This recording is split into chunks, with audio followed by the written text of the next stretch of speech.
Trump promete renascimento do poder cristão.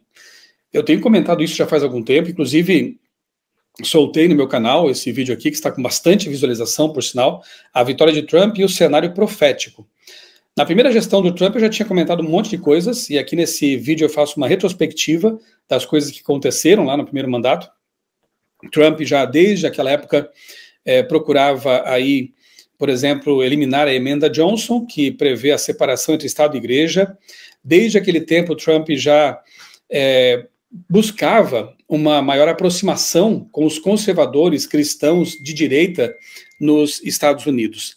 E agora, nesse outro governo, nesse novo governo, não é diferente, né? E agora com mais força ainda, porque ele venceu por maioria, ele tem um Supremo Tribunal conservador, maioria conservadora, e também, possivelmente, ali na Câmara, no Senado também, muitos representantes do povo ali conservadores. Então ele terá um governo, digamos assim, tranquilo, para levar avante as suas pautas. Já escolheu aí o Elon Musk como um de seus mais próximos secretários, né? E está compondo aí o seu time para começar, então, em janeiro, o seu novo período de 4 anos na Casa Branca. Aqui o texto diz que em uma noite repleta, isso foi antes da eleição ainda, tá? Mas note aí as tendências, né? Em uma noite repleta de retórica apocalíptica, canções patrióticas e promessas de campanha, o ex-presidente Donald Trump prometeu na quinta-feira, no caso 22 de fevereiro, que faria um retorno triunfante à Casa Branca no ano que vem e que restauraria o poder dos pregadores cristãos na cultura americana. Olha só, viu? E deu certo, né? Ele foi eleito, e se ele cumprir essa promessa, restaurar o poder dos pregadores cristãos na cultura americana. Eu tenho falado já sobre esse assunto, tenho no meu canal aqui alguns vídeos sobre isso também, sobre a teologia do domínio.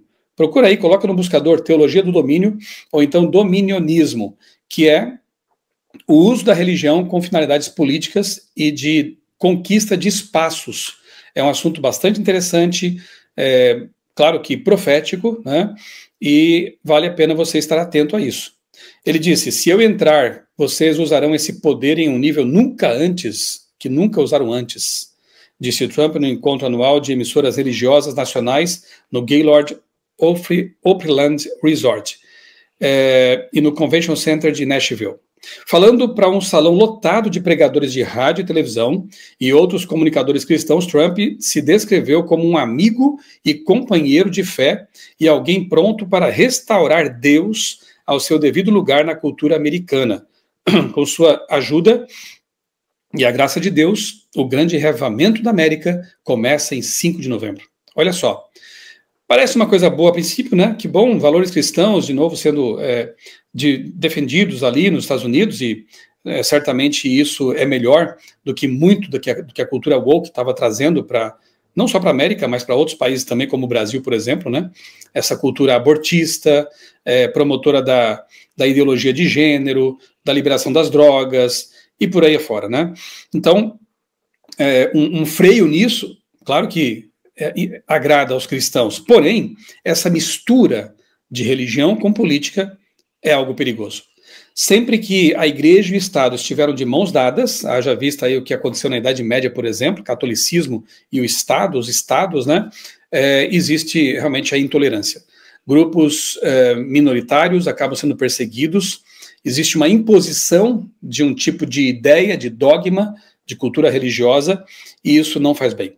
Nós, adventistas, historicamente defendemos o Estado laico, a separação entre Estado e Igreja. O Estado, coisas do César, né? A Igreja, as coisas de Deus. A mistura nunca deu certo, mas aí estamos vendo um discurso realmente religioso no contexto político, ou político no contexto religioso, como é o caso aqui desse encontro, né? Em um discurso que durou mais de 1 hora, Trump retratou os cristãos evangélicos como um grupo perseguido sob o governo do presidente Biden, um status que ele disse que compartilhava em sua derrota eleitoral em 2020, que ele disse ter sido fraudada. Trump apelou para o público religioso com versículos bíblicos e promessas de paz mundial. A Bíblia diz que bem-aventurados são os pacificadores, disse Trump, citando o Sermão da Montanha de Jesus. Serei um pacificador e serei o único presidente que pode dizer, e digo isso com grande convicção, que evitarei a Terceira Guerra Mundial. Interessante, porque de fato na sua gestão anterior não houve uma guerra. Ao passo que na gestão do Obama, por exemplo, Barack Obama, houve várias guerras, vários conflitos, e mesmo assim Obama foi indicado lá, não sei se ele recebeu, né, de fato, né, o Nobel da Paz. Então, paz mundial. Se o Trump realmente com a sua força, colocando os Estados Unidos de novo como aí o guardião do mundo, né, porque a nação, essa nação, belicamente falando, é um poder inigualável, né, é um império mundial, de certa forma, e a profecia também diz, né, quando disserem paz, paz, sobrevirá repentina destruição. É preciso tomar cuidado também com essa questão de que, vai ser agora. Há muitas pessoas disseram que seria quando o Trump foi eleito a primeira vez, né, então vamos com calma.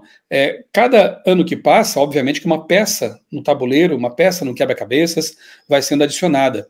A gente vê uma série de coisas acontecendo, né, e que vão realmente somando e compondo esse grande cenário profético.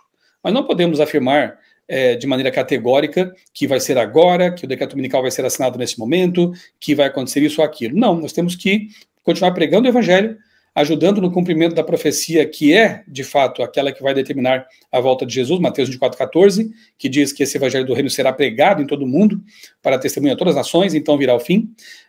Veja, nós podemos participar disso e devemos participar disso, né? Pregar o evangelho, aproveitar os tempos de liberdade que ainda temos, não sei por quanto tempo mais, para pregar o evangelho, virtualmente, pessoalmente, usando nossos talentos, nossos esforços, tudo que pudermos para falar do amor de Deus, da libertação que Deus nos dá, de uma vida de pecado, para anunciar a volta de Jesus, porque tem muita gente até no Brasil que não sabe disso ainda. Então preguemos o evangelho, não fiquemos aí só vivendo de notícias, de alarmes, né? Existe uma grande diferença, ainda quero gravar um vídeo sobre isso, eu acho que eu até já falei sobre isso também aqui no canal, uma grande diferença entre atalaia e sensacionalista, né? Alarmista. Atalaia é aquele que fica sobre os muros de uma cidade antiga lá e ficava observando o cenário, o horizonte, para ver se vinha um perigo, e aí ele anunciava, prevenia a cidade, todos se preparavam para enfrentar o perigo. Agora, o sensacionalista, o alarmista, ele vive de sensação, de alarme. Ele não é aquele que está necessariamente preocupado com a salvação das pessoas, com o preparo espiritual das pessoas, ele está preocupado com o seu, sei lá, hoje em dia até talvez estejam preocupados com monetização, com fama ou coisa parecida, né? Disse no outro vídeo, repito aqui, eu vejo com preocupação o surgimento de muitos canais que só vivem desse tipo de conteúdo, que não pregam, né, a respeito do evangelho, do amor de Deus, das doutrinas bíblicas, que não dão estudos bíblicos, que não têm um conteúdo mais diversificado. Muitos desses até são canais sanguessugas, né? Por quê? Eles pegam trechos de sermões, vários foram já pegos por canais assim, né? Eles pegam trechos de sermões, pegam vídeos inteiros, muitas vezes, jogam no canal deles, dão um título mais alarmista, e aí conseguem ali alcançar muita gente, e o canal deles vai crescendo com base nesse tipo de atitude, de roubar conteúdos, de não produzir os próprios conteúdos e dar a esses conteúdos um caráter puramente alarmista, puramente sensacionalista. Isso é lamentável, sabe por quê? Porque o enfoque, né, dado a esse tipo de conteúdo constantemente, acaba criando nas pessoas um tipo de resistência. É mais de novo esse assunto, outra vez. Então, é importante pregar, falar das profecias que estão sendo cumpridas, eu sempre fiz isso aqui no meu canal, por exemplo, mas pregar com propriedade, né, com um olhar na Bíblia, um olhar sério ali, com uma hermenêutica responsável, e não ficar apenas sendo pregador de um assunto só. Isso é algo que a gente tem visto aí com certa frequência, e lamentavelmente há muita gente ganhando, crescendo, arrebanhando pessoas com esse tipo de postura, e é um perigo, né? Não sabemos quando vai ser, né? O dia e a hora não nos pertence, os tempos de Deus são os tempos de Deus, a gente sabe que a volta de Jesus se aproxima cada vez mais, o cenário, né, completo aí, o cenário já está quase completo, a gente percebe isso, né, para os eventos proféticos que antecedem a volta de Jesus, mas não sabemos quando vai ser, né? Isso realmente pertence a Deus, e existem situações que podem acelerar bastante o relógio profético, né? Crises, pandemias, crises ambientais, essas coisas todas podem acelerar bastante, obviamente, as horas de decisões, as leis. Então, Pode ser daqui a alguns anos, pode ser daqui a poucos anos, não sabemos. O que nós sabemos é que temos que estar preparados constantemente para o que vier, né? Para a nossa morte ou para a volta de Jesus, que venha logo. Bom, aí fala em paz mundial, isso é interessante também. E mais abaixo, aqui no último parágrafo, Trump também alegou que estava sendo indiciado por defender cristãos e conservadores. Estou sendo indiciado por vocês, ele disse. Ele alegou que coisas ruins estavam sendo feitas com cruzes cristãs, outra coisa que pararia se ele se tornasse presidente novamente. E ele trabalharia para reverter o declínio da religião organizada e da frequência à igreja na América. Temos que trazer de volta a religião, disse ele. Temos que trazer de volta o cristianismo. Eu, sinceramente, nunca vi, em anos mais recentes, um presidente usar uma retórica tão religiosa, né, quanto essa aqui. E isso nos coloca realmente em alerta, né? E aqui eu indiquei mais um texto, né, em inglês, lá do The Independent, um jornal bastante conhecido, né? Um texto falando sobre Leonard Leo. Talvez a gente ouça falar mais desse indivíduo aí com o tempo, viu? Eu traduzi só um trechinho aqui na abertura do artigo que diz assim, ó. E ele é considerado como a arma, né? A mais poderosa arma de Trump nessa guerra religiosa contra a cultura woke. Com ligações ao controverso Projeto 2025, se você não sabe o que é isso, eu já falei aqui no canal, eu coloquei aqui abaixo, inclusive, o vídeo, ó, aqui, Projeto 2025, a volta dos conservadores. Isso é interessante. Uma das propostas, inclusive, desse Projeto 2025 é o domingo. Olha só que interessante, o descanso dominical. Então, a direita defende o domingo, o descanso dominical, preocupada com a família, talvez com os trabalhadores, nem tanto, mas é mais com a família mesmo, com os costumes e valores conservadores, enquanto a esquerda defende também o descanso dominical, mas mais pela pauta ali ambiental, né? Então, tanto faz. Na verdade, o assunto vai avançar de qualquer forma, né? Então, com ligações ao controverso Projeto 2025, e sendo um influente articulador da Suprema Corte, Leo é descrito como o arquiteto do novo movimento conservador que declara guerra à América liberal e também à cultura woke, né? Após a vitória na reversão dos direitos ao aborto, ele e seus aliados agora miram no casamento gay, o acesso à contracepção e muito mais. Então, para os conservadores parece uma coisa bem interessante, né? Aqui no Brasil, por exemplo, tem muita gente aí que está debandando aí para o catolicismo tradicional, conservador, achando que isso seria uma resposta ou uma solução para o avanço da cultura woke. É aquela coisa que já tenho falado aqui há um bom tempo, né? O arco e a flecha. Né? Então o arco vai sendo retesado, vai sendo esticada a corda até um ponto de ruptura. E depois vem a reação com força. E a reação está acontecendo, né? Trump nos Estados Unidos, Geert Wilders lá na Holanda,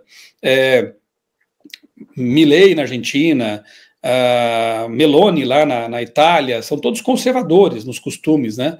E então a gente vê uma reação forte aí, vindo com tudo a essa cultura woke que já cansou todo mundo, né? Aqui nesse vídeo eu falo sobre isso, o wokeismo decadente e o avanço do conservadorismo. Então, incentivados aí por pensadores como Olavo de Carvalho, os herdeiros culturais de Olavo de Carvalho, e mesmo canais como o Brasil Paralelo, né, que traz ali conteúdos que colocam o catolicismo tradicional como uma espécie de solução para este mundo dominado por um marxismo cultural, por um wokeismo, né, por pautas de esquerda que são anticristãs. Então, é a cruz e a espada, né, sair, digamos assim, dos braços da besta do abismo revolucionária para os braços da besta do mar, aliada à besta da terra. Nós, cristãos bíblicos e adventistas, não temos que nos pautar por esses movimentos ideológicos e políticos. A solução, nós cremos isso já faz tempo, vem do alto. É a pedra que virá do céu, Daniel 2, e vai destruir os reinos do mundo e tornar-se ela o reino universal. Então, para nós, a solução é o reino de Deus, o reino de glória.